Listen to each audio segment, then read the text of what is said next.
네, 안녕하십니까, 카이로스입니다. 오늘도 또 장 마감했고요. 장 마감하고 이제 우리 시장에 어떤 종목들에 좀 시장에 관심이 좀 몰려 있는지에 대해서 좀 살펴보도록 하겠습니다.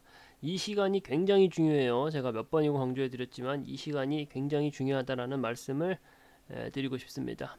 일단은 뭐 장 마감했으니까 마감 지수 상황부터 좀 한번 간단하게 짚어보고 가자면은, 코스피 지수 기준으로 2470선, 2450선 이상으로 계속 지켜주고 있어요. 그리고 코스닥 기준으로 825포인트, 코스닥 같은 경우는 좀 양봉 세우면서 마감했습니다. 아무래도 이제 좀 대형주 위주보다는 스몰캡의 작은 종목들에서 좋은 좀 이슈가 있어가지고 올라가는 모습들, 기술주 중심으로 올라가는 모습들을 좀 보여줬다 보니까 코스닥 지수가 조금은 더 좋은 모습, 양봉으로 마감하는 모습을 보여줬다라고 말씀을 드릴 수가 있을 것 같고요. 그리고 이제 코스피 지수 같은 경우는 지금 뭐 반도체라든가 2차전지 관련해 가지고 그렇게까지 좋은 소식들이 있진 않습니다. 그렇다 보니까 약간 좀 주춤하는 모습을 보여주면서, 하지만도 이 정도면은 정말 선방하고 있다. 다른 나라 상황들과 다른 나라 증시들과 비교를 해보자면은 이 정도면은 굉장히 선방하고 있다라고 말씀드릴 수가 있을 것 같아요.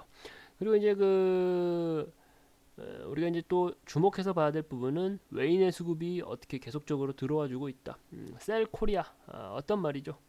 외인이 국내 증시에서 계속적으로 달아나고 있는, 그것을 셀 코리아 현상이라고 말을 하는데, 그 현상이 어느 정도 지금 좀 진정되고 외인의 자금들이 다시 국내 증시로 들어오고 있습니다. 이 부분은 우리가 분명하게 긍정적으로 해석해야 될 부분이고, 외인의 수급이 들어오는 데 있어서 매크로적인 관점에서, 조금 더 거시적인 관점에서 봤을 때는 왜 들어오느냐? 환율이 약해지고 있느냐? 그렇진 않습니다. 강달러가 더 지속될 거라는 전망이 더 많아요.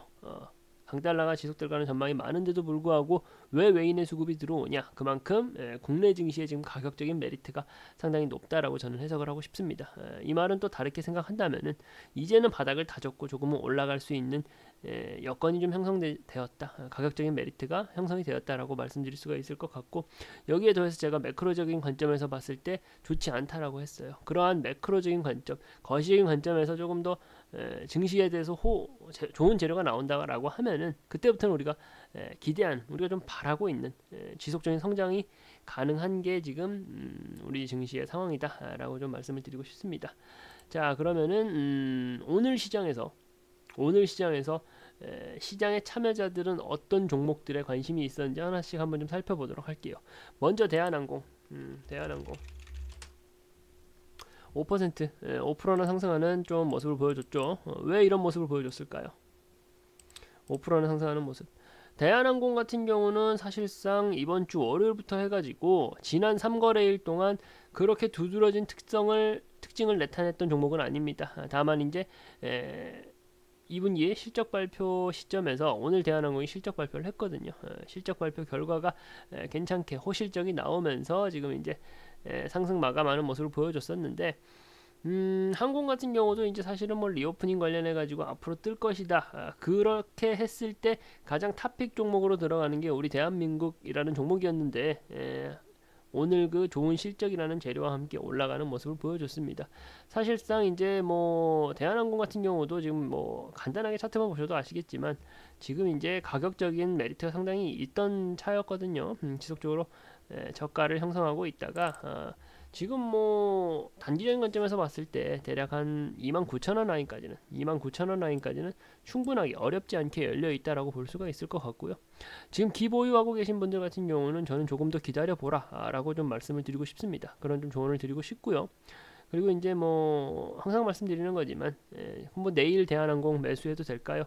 라고 말씀하시는 분들에 대해서는 조금은 신중히, 다른 종목도 많거든요. 국내 주식시장에 꼭 대한항공이 아니라 다른 종목도 2,000개가 넘는 개별 주가 주식이 있습니다. 그러면 더 좋은 종목을 찾아서 들어가는 게 더 좋지 않을까. 시세가 어느 정도 형성이 됐다 보니까, 어쨌든 간에 실적 발표에 지금 막바지다 보니까 아무래도 이제 전체 시장 분위기를 또 떠나서 개별 기업의 실적 결과치에 따라 가지고 시세가 좀 분출되는 모습들 요즘 나오고 있다. 하지만 이제 이 실적 발표 또한도 며칠 안 남았습니다. 이제 막바지에 이르렀기 때문에 그런 점들을 좀 참고하시면 될 것 같고요. 그리고 또 어제도 말씀을 드렸고 그 전날도 제가 계속적으로 강조해드렸던 카카오 대한항공 차트하고 좀 비슷해요. 대한항공 차트하고 비슷해요. 대한항공 차트처럼 비슷하게 저가를 형성하고 있다가 금일장만 7% 상승하는 모습 보여줬고, 전일도 좋았어요. 전일도 좋았고, 카카오가 이제 대형 IT 기업이면서 인터넷 대표주면서 지금 제가 어제도 강조해드렸고 그 전날도 강조해드렸어요. 가격적인 메리트가 굉장히 있고 횡보 구간을 거치고 있는 과정에서 시장의 관심도가 굉장히 높다. 시장의 관심도가 굉장히 높다. 시장에 참여하는 모든 3주체가 다 관심을 가지고 있는 종목이 카카오다라고 제가 말씀을 드렸습니다. 그 결과치가 어떻게 나왔나요? 전일은 물론이고 금일까지도 합치면은 지금 10%가 넘는 상승을 했습니다. 월요일날, 화요일날 제가 말씀드렸을 때 매수하신 분들이 있으시죠? 그런 분들은 지금 10% 넘는 수익을 보고 있는 거예요. 카카오 같은 경우는 시총상위 10개 종목, 시총상위 10개, 10손가락 안에 들어가는 종목입니다. 그만큼 대형주이고요. 그만큼 대형주이고 무거운 종목인데도 불구하고 이러한 결과를 만들어낼 수 있다는 것은 지속적으로 시장의 관심이 어디에 있는지를 추적 관찰했기 때문에 이런 종목들 제가 찾아낼 수 있는 거라고 말씀을 드리는 거예요. 카카오는 이제 카카오 실적 발표가 오늘도 있었어요. 앞선 대한항공과 마찬가지죠. 거기에 더해가지고 그룹주들의 실적까지도 요즘 아주 좋게 훌륭하게 나와주고 있다 보니까 거기에 대한 기대감으로 이 카카오라는 무거운 종목이 이런 높은 상승률까지 만들어내는 모습을 보여줬습니다.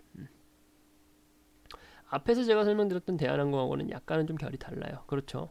카카오 같은 경우는 계속적으로 시장의 관심을 받으면서 저가를 다지고 저가 부근에서 횡보했던 종목입니다. 시세가 분출되기 시작하면은 더 많이 분출되고 우리가 기대를 해볼 수 있는 종목이다라고 말씀을 드릴 수가 있을 것 같아요. 그리고 이제 외인의 수급이 최근 들어 붙어주고 있죠. 외인 수급이 최근 들어 붙어주고 있습니다.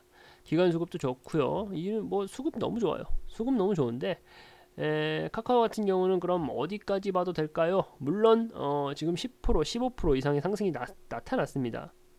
최근 들어가지고 총 그 2거래일 만에 15% 이상의 수익 달성을 했던 종목이다 보니까 지금 섣불리 들어가는 거 말고, 카카오 같은 경우는 저점에서 잡으신 분들 분명히 많을 거예요. 제가 몇 번이고 강조해 드렸기 때문에 분명히 많을 거라고 생각을 하는데 지금 이제 현재 기보유하고 계신 분들 같은 경우는 카카오 같은 경우 대략 한 95,000원 단까지 95,000원 단까지도 조금 긴 호흡으로 가져가도 좋을 것 같습니다. 긴 호흡으로 가져가도 좋을 것 같으시고요. 한 9만원 9만원 선까지는 조금 담대하게 가져가도 좋을 것 같습니다. 9만원 선부터 분할 청산 하시면서 좀 수익 실현을 하면 좋지 않을까라는 말씀을 좀 드려보고 싶어요. 물론 중장기적으로 가져가도 나쁘지 않습니다. 저가를 다지고 있고 IT 대형주로서 카카오라는 종목 자체가 앞으로 무궁무진하게 발전할 가능성이 너무나도 열려있는 기업이다 보니까 그렇게 가져가셔도 좋다라는 제가 좀 솔루션을 드리고 싶어요. 9만원, 95,000원 잘 기억해 두시면 될 것 같습니다. 그리고 이제 카카오 살펴봤으니까 그럼 카카오 그룹주들이 좋았다라고 했는데 어떤 종목들이 있는지 간단하게만 좀 짚어보고 갈게요. 카카오뱅크하고 카카오페이죠. 제가 오늘 오전에도 말씀드렸던 것 같은데 카카오뱅크도 지금 이제 뭐 오늘만 5% 올라갔죠. 오늘만 5% 상승, 오늘만 5% 상승하는 모습 보여줬습니다. 카카오뱅크 같은 경우가 3만원 이하 단에서까지 놀면서 조금 뭐랄까요, 이 주식에 대한 좀 충격도가 좀 컸었는데 3만원 이상 단을 밟고서 올라가는 모습 보여주고 있어요. 카카오뱅크도 이제 기대감으로 인해 가지고 굉장히 그 시장의 기대감으로 인해 가지고 주가의 반영이 좀 컸고 상승폭도 컸던 종목이다. 좀 뭐 너무 과하게 부풀려진 게 아니냐라는 측면도 있었지만 그럼에도 불구하고 굉장히 탄탄하게 흘러갔던 은행주거든요. 근데 카카오뱅크가 지금 상장을 하고서도 최저점 부근에서 지금 놀고 있어요. 그러니까 이런 종목들이 사실은 뭐 계속 어디까지 빠지는 거 아니야 라면서 두려워하기보다는 오히려 가격적인 메리트가 아주 있는 종목이다 라고 하면서 접근할 필요가 있는 종목이거든요. 사실은 그렇게 해야지 수익이 좀 극대화되게 발생할 수 있는 거예요. 올라가는 종목들 따라가서는 재미가 없겠죠. 저희가 이제 흔히 하는 표현은 재미가 없겠죠. 그러다 보니까 카카오뱅크 같은 종목 지금 뭐 나쁘지 않다라는 말씀을 드리고 싶고요. 카카오뱅크는 물론이고 카카오페이도 좋습니다. 카카오페이가 정말 좋죠. 오늘만 15% 올라갔어요. 카카오 그룹주 전반적으로 차트가 좀 비슷해요. 굉장히 시세가 굉장히 가격적으로 다운되어 있었어요. 그 다운되어 있던 것을 이번에 실적 시즌을 통해 가지고, 그리고 이제 각 개별 기업들이 이제 실적이 이제 워크아웃 하면서 이제 올라가는 모습 보여주고 있다 보니까 카카오 그룹주 전반을 좀 우리가 자세히 살펴볼 필요가 있다. 그 중에서도 제가 카카오에 대해서는 정확한 가격 설정까지도, 가격 전략까지도 좀 말씀을 드렸으니까 그런 부분들 참고하시고, 지금 이 시장이, 지금 우리 시장에서 이 카카오 그룹주를 바라보는 시선이 굉장히 좀 집중되어 있다라는 점은 좀 우리가 체크를 하셔야 된다는 겁니다. 네이버도 마찬가지겠죠. 네이버도 마찬가지지만 아무래도 카카오에 대한 그 시장의 관심도가 더 높다 보니까 시장의 관심이 높은 종목들, 종목군에 대해서는 우리가 당연하게 집중을 하고 분석을 할 줄 알아야 되는 거죠. 카카오 그룹주는 그렇게 보시고, 또 이제 에코프로비엠 한번 볼게요. 에코프로비엠 왜 오늘자 그 시장에 관심이 높았냐? 에코프로비엠 왜 오늘자 시장에 관심이 높았냐? 에코프로비엠 2차 전지죠. 2차 전지고, 에코프로비엠하고 뭐 LNF, 특히 이제 전해질 관련해 가지고 소재 종목인데, 저희 그 카카오톡방 통해 가지고도 굉장히 여러 차례 반복해서 말씀을 드렸고, 또 에코프로비엠이라 LNF 같은 경우는 뭐 10% 20% 수익이 아니었죠. 30% 40% 그 이상의 수익을 드렸던 종목들입니다. 굉장히 좀 우리가 정말 재밌게 요리를 해 먹었던 종목이다라고 말씀을 드릴 수가 있을 것 같은데, 아무래도 이제 2차 전지주에 대한 관심도, 시장의 관심도라든가 그 기대감이 계속적으로 높아지고 있는 게 사실이잖아요. 한마디로 이제 그 일례로 뭐 외국의 유수의 그 자동차 회사들하고 지속적인 그 MOU라든가 수주 체결을 다 하고 있는 상황이고, 매출도 좋고 실적도 좋고 다음 분기에 대한 기대 실적도 좋습니다. 그렇다 보니까 이제 에코프로 BM에 대한 각종 그 목표가가 일제히 상승하고 있어요. 증권사 리포트 목표가 일제히 상승하고 있어요. 그러한 그 기대감들이 더 모이고 투자자들에 대한 그 관심도가 더 높아지다 보니까 에코프로 BM에 대한 에코프로 BM, 그러니까 2차 전지 소재 관련된 종목에 대한 관심도가 지속적으로 높아지고 있고, 거기서 가장 대장격인 에코프로 BM에 대한 관심이 높아지고 있는 겁니다. 하지만 이제 가격적인 측면에서 봤을 때는 조금은 부담스럽죠. 굉장히 지금 뭐 하락장에서도 에코프로 BM이나 LNF 같은 종목 같은 경우는 바닥을 기지는 않았어요. 바닥을 기지는 않고 어느 정도 가격선을 지켜주고 있었던 터라, 우리가 이제 섣불리 막 뛰어들기가 다소 좀 어려움이 있기는 합니다. 어려움이 있기는 한데, 목표가를 굉장히 상향 조정했다라는 점에서는 우리가 다시 정밀한 타점을 알아볼 필요가 있겠다. 이렇게 좀 가격적인 부담이 좀 있는 종목들 같은 경우는 저희가 노란 톡방을 통해 가지고 정밀하게 타점을 제공해 드리고 있으니까, 그런 부분을 좀 같이 살펴보기 위해서 노란 톡방, 카카오 톡방 들어오셔 가지고, 오픈 톡방 들어오셔 가지고 같이 소통하면서 정밀한 타점, 그리고 정밀한 타점이 중요하고 또 어떻게 대응하는지가 또 굉장히 중요한 거 아니겠습니까? 단순히 주식을 어떤 주식 그 종목명만 알아서 해결될 게 없다 보니까, 특히 뭐 이런 2차 전지 관련된 종목들, 에코프로 BM 같은 종목 같은 경우는 저희 그 카카오톡방 오셔가지고 정밀하게 좀 타점을 같이 가져가 보시는 게 어떻겠냐라는 말씀을 좀 드리고 싶어요. 오늘 장 같은 경우를 이제 간단하게 또 정리를 좀 해보자면은, 전일 미 증시가 좋지가 않았어요. 전일 미 증시가 좋지 않았어요. 그리고 유럽 쪽 금리 관련된 행보에 대한 그 아직 퀘스천 마크가 있는 상황이다 보니까 혼재할 수밖에 없는 상황이기는 했습니다. 그럼에도 불구하고 이렇게 코스피 코스닥 양지수가 이렇게 잘 지켜내주는 모습들, 그리고 반도체 업황이 좋지가 않거든요. 반도체, 정확히는 반도체에서도 메모리 반도체 업황이 그다지 좋지가 않아요. 근데 이제 우리나라가 반도체 삼성전자 주가가 이제 재밌게 못 간다라는 거죠. 그런 그 불리한 상황 속에서 이만큼 지수가 선전할 수 있었다라는 것은 계속적으로 긍정적으로 보고 해석하고 싶은 그런 여지가 생기는 겁니다.